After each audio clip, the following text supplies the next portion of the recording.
സല്ലല്ലാഹു അലാ മുഹമ്മദ് സല്ലല്ലാഹു അലൈഹി വസല്ലം. പോരാ, രാത്രിയിലും പകലിലും വേണ്ടതുപോലെ ഉപയോഗപ്പെടുത്തണം. മഹാന്മാര് വലിയ തൗഫീഖുള്ളവരാണ്. രാവും പകലൊക്കെ നല്ലോണം അറിഞ്ഞ് പ്രവർത്തിച്ചവരാണവര്. അവരുടെ ജീവിതത്തിലെ ഒരു സമയവും അവർ വെറുതെയാക്കിയിട്ടില്ല. രാവും പകലും ലാഭകരമാക്കി അള്ളാഹു നമുക്ക് മാറ്റിത്തരുമാറാകട്ടെ. കുടുംബത്തിന് വേണ്ടി, നമ്മുടെ ജീവിതത്തിന് വേണ്ടി അധ്വാനിക്കുന്നതോടൊപ്പം അള്ളാഹുവിനുള്ള ശുക്ർ മറക്കരുത്. നിനക്ക് ജോലിയെടുക്കാൻ ആരോഗ്യം തന്നത് അള്ളാഹുവാണ്. പക്ഷേ ആ ജോലിക്കിടയിൽ നീ ളുഹർ മറക്കരുത്, അസ്റും മറക്കരുത്, ക്ഷീണം എന്ന് കരുതിയിട്ട് മഗ്രിബ് മറക്കരുത്. ഭക്ഷണം കഴിച്ചിട്ട് വിശ്രമിച്ചുകൊണ്ട് ഇശാവും സുബിയും കളയരുത്. ഇതൊക്കെ കളയുന്ന മനുഷ്യന് ശുക്റില്ല. അവന് രാവും പകലും കൃത്യമായി അവൻ ആസ്വദിക്കുന്നുണ്ട്, ഉപകാരപ്പെടുത്തുന്നുണ്ട്. പക്ഷേ റബ്ബിന് ശുക്ർ അവൻ ചെയ്യുന്നില്ല. ഒരു 5 നേരത്തെ നിസ്കാരം മറന്നിട്ട് ജോലിയെടുക്കുന്നവൻ എന്ത് ശുക്റാണ്, എന്ത് ശുക്രാ സഹോദരങ്ങളെ ഉള്ളത്. വളരെ കുറച്ച് ആൾക്കാരെ ശുക്ർ ചെയ്യാൻ കിട്ടുള്ളൂ കേട്ടോ, കുറച്ചാളെ കിട്ടുള്ളൂ. ഉമ്മമാരെ കൂടുതൽ ആൾക്കാരും കിട്ടൂല, കുറച്ചാളെ കിട്ടുള്ളൂ. എങ്ങനെ കുറച്ചാളെ കിട്ടുള്ളൂ എന്ന് ഉസ്താദ് ഞങ്ങൾക്ക് ബോധ്യായത്? നമ്മൾ 4-5 മാസം മുമ്പ് ഗൾഫിൽ നിന്നൊരു യാത്ര കഴിഞ്ഞ് തിരിച്ചു വരുമ്പോ ഇശായിന്റെ ശേഷമാണ്. മഗ്രിബിന്റെ മുമ്പ് എയർപോർട്ടിൽ ലാൻഡ് ചെയ്തു. പക്ഷെ ഇശായിന്റെ ശേഷമാണ്, ഇശാ വാങ്ങോ കൊടുത്തതിന് ശേഷമാണ് ഫ്ലൈറ്റിലേക്ക് കയറേണ്ടത്. ആ ഫ്ലൈറ്റിലേക്ക് കയറിയാൽ അത് ഇവിടെ എത്തുന്ന സമയത്ത് ഇനി ഇശാ നിസ്കരിക്കാനുള്ള സമയം കിട്ടൂല. സുബഹി വാങ്ക് കൊടുത്ത സ്റ്റാർട്ടിംഗ് പോയിന്റിലാണ് എയർപോർട്ടിൽ എത്തുന്നത്. പക്ഷെ മഗ്രിബ് ഇശാവും നിസ്കരിക്കേണ്ട നമ്മളെ കമ്പനികളെ കൂട്ടത്തിൽ അവിടെ നിസ്കരിക്കാൻ ഇഷ്ടം പോലെ സൗകര്യം ഉണ്ടായിട്ട് ആകെ 4-5 പേരുണ്ട്. 250 ആള് യാത്ര ചെയ്യണയിൽ ആകെ അത്രയുള്ള ശതമാനം 4-5 പേര്. ആ പാൻറ്റും ഓന്റെ സൂട്ട് കേസും ഓൻ്റെ അതൊക്കെ ഒന്ന് കണ്ടാല്, അവനെ സ്വീകരിക്കാനൊക്കെ വന്ന ആൾക്കാരെ കണ്ടാല്, എന്തിനാണ് പോയി ഫാസിഖിനെ സ്വീകരിക്കാൻ ആൾക്കാർ വന്നിരിക്കുന്നത് നിങ്ങളെ ഒരൊറ്റ ഭാഷയിൽ ഇങ്ങനെ ചിന്തിച്ചു പോകും. ആരെ സ്വീകരിക്കാനാ വന്നത്? ഒരു മഗ്രിബ് ഇശാവും നിസ്കരിക്കാതെ തനിച്ച തെമ്മാടിയായിട്ട് യാത്ര ചെയ്ത് വന്ന് ഈ മനുഷ്യനെ സ്വീകരിക്കാനാണോ കുടുംബക്കാരൊന്നായിട്ട് എയർപോർട്ടിൽ വന്നിരിക്കുന്നത്? ഇത്രയും സന്തോഷം പേറിയിട്ട് ഒരു 2 വക്ത് നിസ്കരിക്കാൻ, കസറാക്കി നിസ്കരിക്കാനും കൂടി മനസ്സ് വെക്കാത്ത നമ്മൾ ആൾക്കാർ ഇവിടെ എത്തുന്നത് വരെ ഇസ്തിഗ്ഫാറും ദിക്റും ചൊല്ലിയിരിക്കണം, വല്ല അപകടവും സംഭവിക്കുമെന്ന് കരുതിയിട്ട്.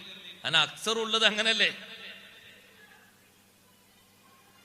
അതുകൊണ്ട് ആ സഹോദരങ്ങളെ, പഴയകാലത്തുള്ള ആളുകളൊക്കെ വളരെ കാർക്കശ്യത്തോടെ ആ വിഷയം നന്നായി ശ്രദ്ധിച്ചതും സൂക്ഷിച്ചതും. പകല് സമയത്ത് കച്ചവടം എത്ര ചെയ്താലും മദീനക്കാരായ സ്വഹാബിമാരെ കണ്ടില്ലേ നിങ്ങൾ? ഖുർആൻ പുകഴ്ത്തി പറഞ്ഞത് മാർക്കറ്റിലുള്ളവരെ, റിജാലുല്ലാ തുൽഹീഹിം തിജാറത്തുൻ വലാ ബൈഉൻ അൻ ദിക്രില്ലാഹി വഇഖാമിസ് സ്വലാത്തി വഇതാഇസ് സകാത്ത്. ആണുങ്ങളാണവര്. ഏത് കച്ചവടം ചെയ്താലും, ഏത് ബിസിനസ് ചെയ്താലും വാങ്ക് കേൾക്കുമ്പോഴേക്ക് അവർക്ക് നിസ്കാരം ഓർമ്മ വന്നു. ജമാഅത്ത് നിസ്കാരം പോലും അവർ മുടക്കൂല. ആരെപ്പറ്റിയാണ് ആയത്തിറങ്ങിയത്? മദീനയിലെ മാർക്കറ്റിൽ കച്ചവടം ചെയ്യുന്ന ആൾക്കാരെ പറ്റിയാണ്. തഫ്സീറിൽ കാണാം, വാങ്ക് കേൾക്കുമ്പോഴേക്ക് ഒരാൾ മറ്റൊരാളോട് പറയും അസ്വലാ അസ്വലാത്ത അസ്വലാ. സമീപകാലം വരെ അങ്ങനെ അനൗൺസ്മെന്റ് ഉണ്ടായിരുന്നില്ലേ? അസ്വലാത്ത അസ്വലാ.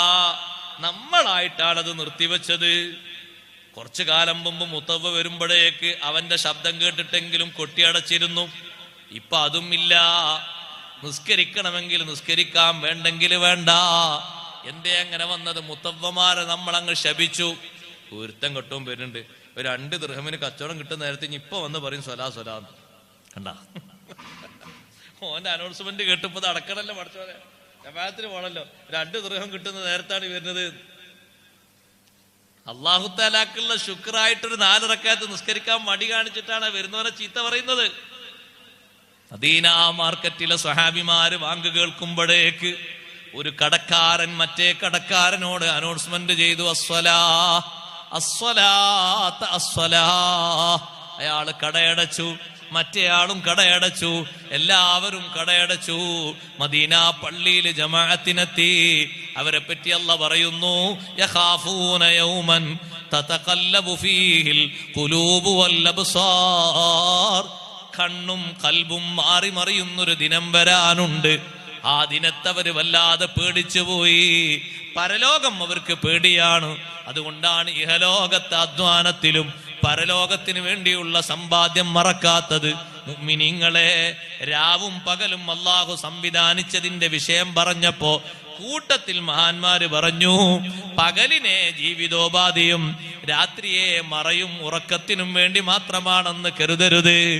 മറ്റൊരായത്തിൽ അല്ലാഹുവിടെ ശുക്റും കൂടി പറഞ്ഞിട്ടുണ്ടല്ലോ. പകലിലും ശുക്ർ വേണം, രാത്രിയിലും ശുക്ർ വേണം. 2 നേരത്തും ശുക്ർ ചെയ്ത് ജീവിക്കണം. റബ്ബ് സുബ്ഹാനഹു വ തആല